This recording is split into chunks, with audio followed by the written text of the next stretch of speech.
Assalamualaikum warahmatullahi wabarakatuh. Kembali lagi di channel Draw Stories. Di channel ini, kita akan menceritakan kembali cerita yang tentunya akan menghibur kalian pecinta cerita bergambar.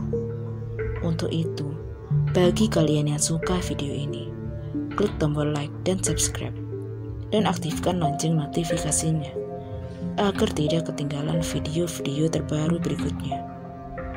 Apabila kalian tidak menyukai video ini, kalian boleh klik tombol dislike. Kali ini, saya bukan bermaksud kembali membahas sejarah kelam atau menyinggung kelompok tertentu, atau juga membuka luka lama. Saya akan menjelaskan sedikit gambaran tentang sebuah tragedi yang memilukan yang pernah terjadi di Indonesia, tepatnya di Pulau Kalimantan.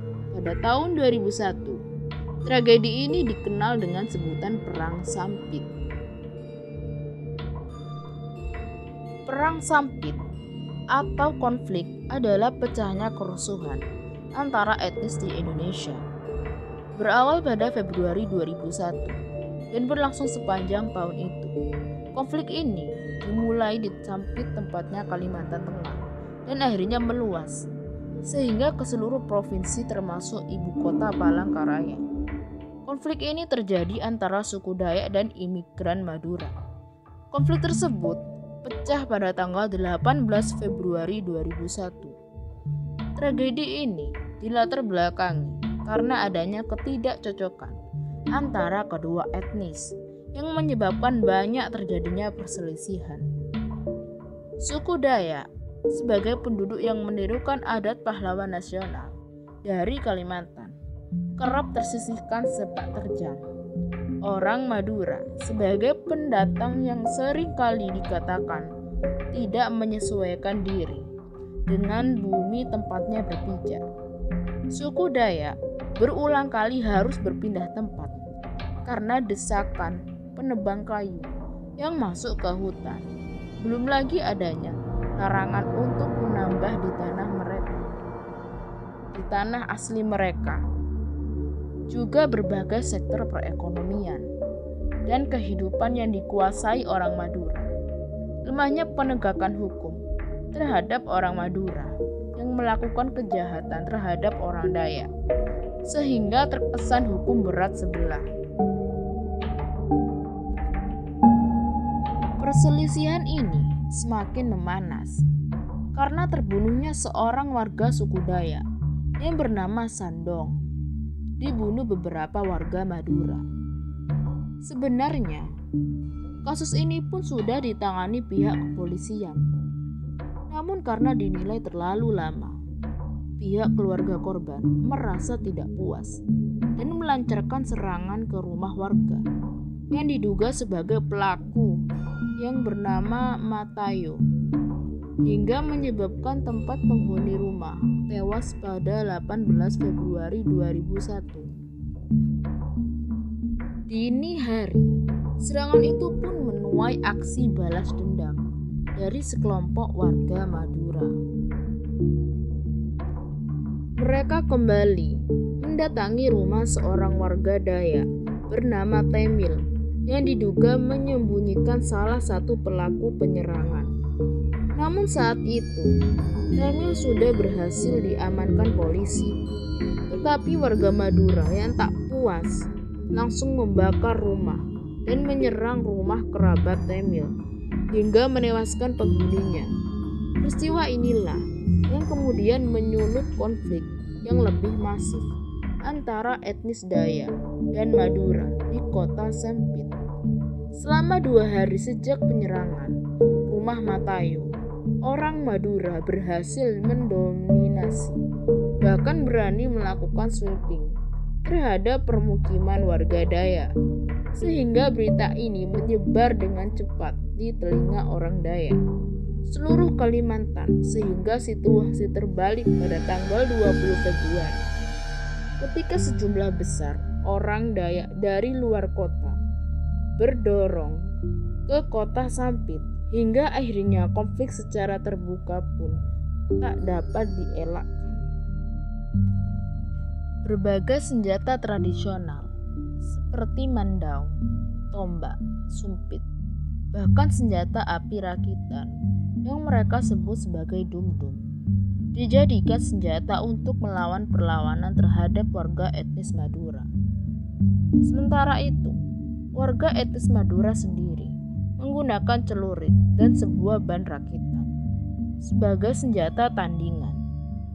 Selama akhir Februari 2001, sekitar 500 orang Madura tewas dan lebih dari 100.000 orang Madura yang selamat terpaksa harus mengungsi keluar dari Sampit untuk menghindari persekusi. Bentrokan di Sampit pun meluas sehingga Kualayan yang berjarak 100 km di utara sehingga sampai ke ibu kota provinsi Palangkaraya.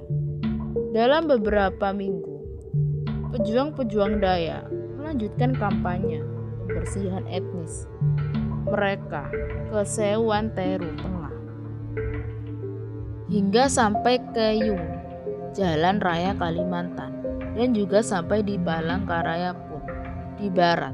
Diperkirakan 90% dan populasi orang Madura di provinsi itu telah melarikan diri. Diperkirakan mengenai jumlah yang tewas pun berkisar 500 orang sampai hampir 1.300 orang. Yang mana sebagian besar di antaranya adalah etnis Madura. Sebagian besar kisaran meninggal dari etnis Madura dipenggal kepalanya oleh suku Dayak. Selama konflik ini, suku Dayak sendiri memiliki sejarah praktik ritual pembunuhan kepala yang biasa juga disebut dengan ngayau. Meski praktek ini sebenarnya sudah dihentikan melalui perjanjian Tumbang Anoy tahun 1884. Namun, kepuncakan mereka mempraktekkan ritual ini di dalam Perang Sampit. Pemandangan hari itu di jalan-jalan sangatlah mengerikan. Jenazah bergelimangan di mana-mana. Kepala-kepala manusia ditancapkan di ujung tombak dan diarak di jalanan oleh darah, dan bergelimangan mayat kepala-kepala itu diangkat dan dibawa keliling daerah. Beberapa lagi dibiarkan menggelinding di jalan. Konflik konon juga melibatkan suku Dayak pedalaman untuk berpartisipasi pula dalam syarat peperangan akan tujuan tersebut. Namun, suku Dayak tetaplah suku Dayak. Mengetahui nilai luhurnya, data mencatat serangan hanya menyerang pada suku Madura yang berada di jalan untuk melawan. Tidak ada serangan lain. Mereka bahkan tidak menyerang suku Madura yang berlindung di gereja atau masjid. Suku Madura jelas kalah jumlah dan kalah tanding pada saat itu. Yang mereka hadapi adalah orang-orang yang tidak dapat dilukai dengan senjata tajam dan mampu mendeteksi keberadaan mereka. Hanya dergabau. Pihak kepolisian tidak dapat berlaku banyak karena konflik pecah dan tersebar secara merata di seluruh Kalimantan Tengah. Dan beberapa anggota polisi pun juga merupakan keturunan suku Madura, sehingga membuat mereka juga harus diungsikan. Ngeri memang membayangkan situasi saat itu, terutama ada rumor yang mengatakan jika magisnya orang-orang Dayak benar-benar terjadi sangat nyata. Kala itu, dari Mandau yang terbang sendiri dan mengejar kepala juga merupakan bisa mencium bau seseorang hingga sampai adanya rumor tentang munculnya sosok mistis yang bernama Panglima Burung. Yang kabarnya saat itu perang terjadi pada suku Dayak pedalaman, melibatkan roh burung Panglima. Panglima Burung sendiri adalah tokoh mitos yang legendaris yang dipercaya sebagai tokoh pelindung dan bersatu suku Dayak Kalimantan dan juga mengawasi seluruh kehidupan masyarakat suku Dayak. Panglima Burung akan turun sewaktu-waktu dalam bentuk seutuhnya atau bahkan merasuki seseorang apabila suku Dayak ternanam beraninya atau hendak melakukan peperangan.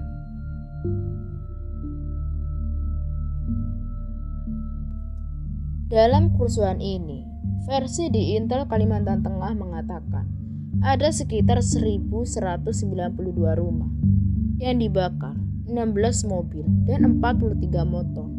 Polisi akhirnya menangkap 2 pejabat lokal yang diduga menjadi otak di balik konflik, yaitu konflik besar ini, dan memanfaatkannya dengan politik mereka. Diduga membayar 6 orang provokator untuk memulai kerusuhan tersebut. Di tempat 2 pejabat itu adalah Fredrik Deser yang sehari-hari bekerja di Papeda dan juga Lewis, seorang pegawai di kehutanan. Mereka tidak puas karena semua pejabat yang dilantik beragama Islam. Kepada polisi, Cedric dan Lewis mengaku telah merencanakan kerusuhan itu sebelum melakukan penyerangan. Pada dini hari tanggal 18 Februari, warga Dayak dan etnis dan Madura lainnya telah 11 kali mengadakan pertemuan. Ia juga menyiapkan 15 juta rupiah untuk membayar provokator kerusuhan di Sampit. Di seluruh Kalimantan Tengah benar-benar berakhir sekitar bulan mereka pertengahan, dan untuk memperingati konflik itu dibuatlah perjanjian damai antar suku Dayak dengan suku Madura. Perjanjian itu tertulis dalam sebuah buku yang berisi beberapa persyaratan dan juga hal lainnya. Selain itu, untuk memperingati perjanjian itu dibangun juga tugu perdamaian di Sampit.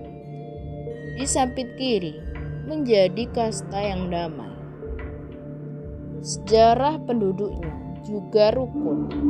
Oleh karena itu, teman-teman tidak perlu takut untuk mengunjungi Kalimantan karena warga etnis di sana sangatlah baik, ramah pada pendatang baru.